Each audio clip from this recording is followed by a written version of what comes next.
अस्सलाम वालेकुम बच्चों। आज हम बात करने जा रहे हैं एक अजीम गीतकार जिसने बॉलीवुड में न सिर्फ इनकलाब पैदा कर दिया बल्कि हिंदुस्तान और पाकिस्तान के बीच में किससे एक तारीख रकम की एक मिसाल बनाया, उसके बारे में तस्करा कर रहे हैं। जी हाँ, उनका नाम है साहिर लुधियानवी। जैसा कि नाम आपके सामने है, साहिर के माने ही होते हैं, आता है कि इसकी जो तानीस होती है उसको उसके माने होते हैं जादूगरनी। ये मत बोलिएगा कि अब शायर भी तो जादूगर था। हो सकता है क्योंकि उनकी शायरी में वो आवाज़, वो क्या कहते हैं, फ़िक्र थी, वो इनकलाब था, वो जज्बा था जो कोई भी सुनता इनसे कहीं ना कहीं मुतासिर हो जाया करता था। ठीक है, कैसे थे क्या थे देखेंगे इनकी तारीफ में, क्या कहते हैं, और इनकी ज़िंदगी के बारे में जानेंगे। फिर उन्होंने जो गीत लिखा है बॉलीवुड के लिए, फिल्म नया दौर के लिए, उस पर भी तस्करा करेंगे और उन सवालों को भी जानेंगे जो आपको इम्तहानात में पूछे जाएंगे। ठीक है, तो आइए सबसे पहले देखते हैं। लुधियानवी नाम से समझ में आ रहा है, शायद मतलब जादूगर टाइप का, जादू बहुत सारे माने होते हैं इनके। ठीक है, जो अपनी बातों से मुतासिर कर ले, शहर में असीर कर ले। लुधियाना में पैदा हुए लुधियानवी, हैदराबाद में पैदा हुआ हैदराबादी, ठीक है, इलाहाबाद में पैदा हुआ इलाहाबादी, वगैरह वगैरह। असल नाम पहले नाम देख लेते हैं इनका। तो असल नाम ये नहीं था, असल नाम कहते हैं अब्दुल हई था। असल नाम क्या था? अब्दुल हई।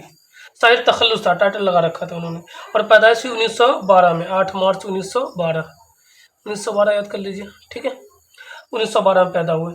कहाँ पैदा हुए? लुधियाना में। नाम से पता चल रहा है लुधियाना में पैदा हुए, तो लुधियानवी। ठीक है,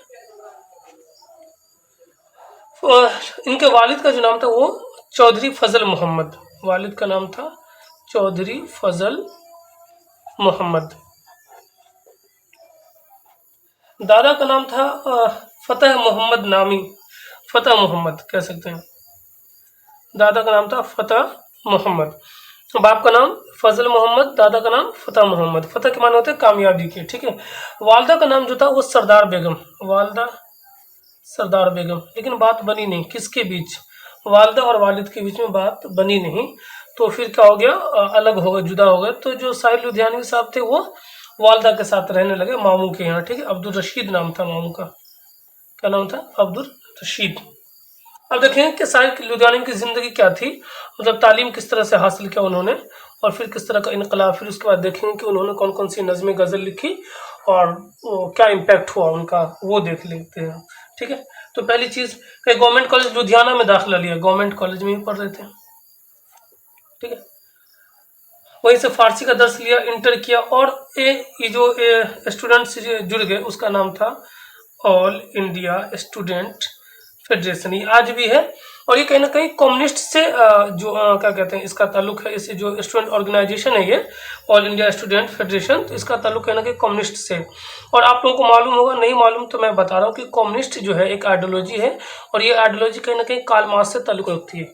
और कार्ल मार्क्स एक कह सकते हैं कि ग्रेट फिलोसफर कह सकते हैं, एक रिवॉल्यूशनरी कह सकते हैं, कि पूरे यूरोप में नहीं बल्कि पूरी दुनिया में इनकलाब ला दिया। आता है कार्ल मार्क्स के बारे में 10वीं में आप हिस्ट्री में पढ़ेंगे, या 12th में भी, ग्रेजुएशन में भी हिस्ट्री में पढ़ेंगे। हर दुनिया का हर चौथा आदमी इसका फॉलोअर माना जाता है। और पूरी दुनिया में एक तरह से ये कैपिटलिस्ट के खिलाफ, पूंजीवाद जो पैसा वाले लोग हैं उनके खिलाफ आग लगा दिया था इन्होंने।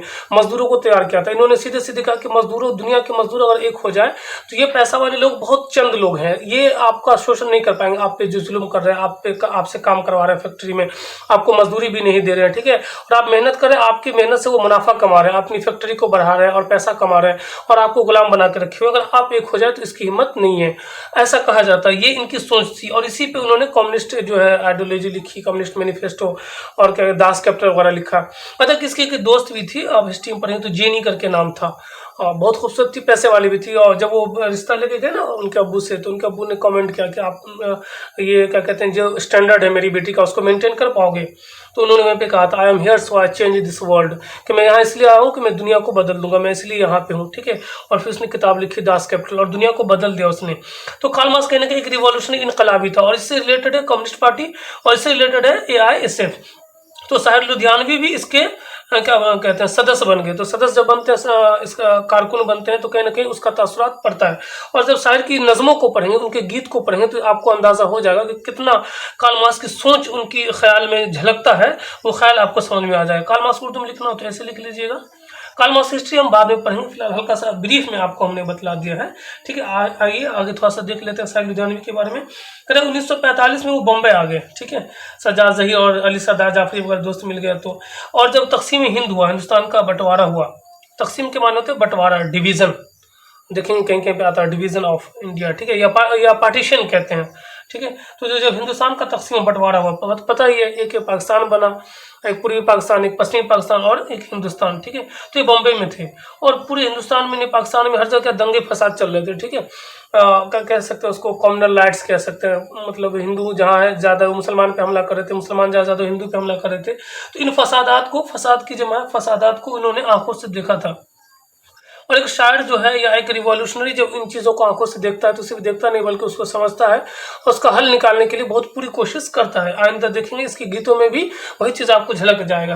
तो हिंदुस्तान का जब बंटवारा हुआ तो ये मुंबई में ही थे और फसादात को अपनी आंखों से देखा था। इनकी माँ को लोगों ने पाकिस्तान भेजा, दोस्तों ने पाकिस्तान भेज दिया।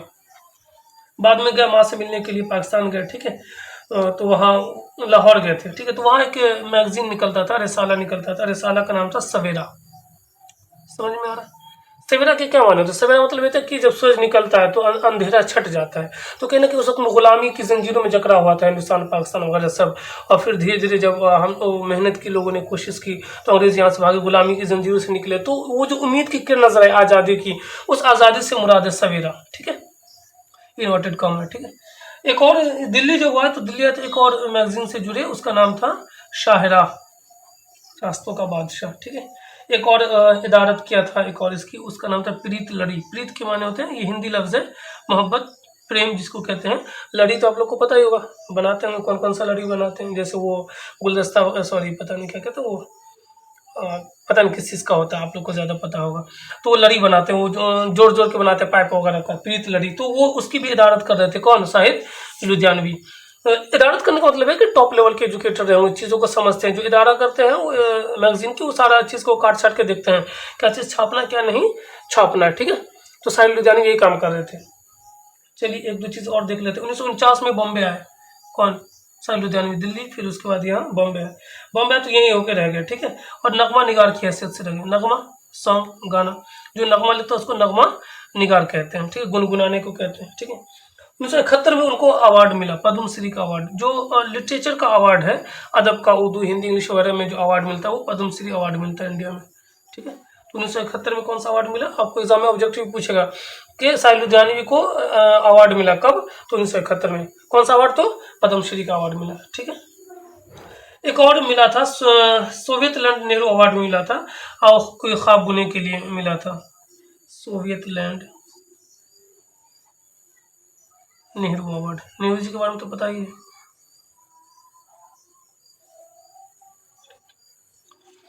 एक और ख़ास बात है, ये इनकलाब इसलिए भी था, जिंदगी भर कुंवारे रहे, शादी न की। हमारी बात समझ में? शादी की ही नहीं इन्होंने, ठीक है, जिंदगी भर क्या रहे? कुंवारे रहे, कुंवारे रहे, ठीक है। और कहते हैं 1976 में वालदा का इंतकाल हो गया, माँ मर गई 1976 में, तो ये भी बहुत उदास हो गए। फिर 25 अक्टूबर 1980 को इनका भी इंतकाल हो गया। और इनका जो कब्र है, दफन जो वो बॉम्बे में दफन हुई। तो सवाल एग्जाम में पूछेगा, मदफून कहते हैं कि दफन कहाँ हुए? तो बॉम्बे में। और कब इंतकाल हुआ?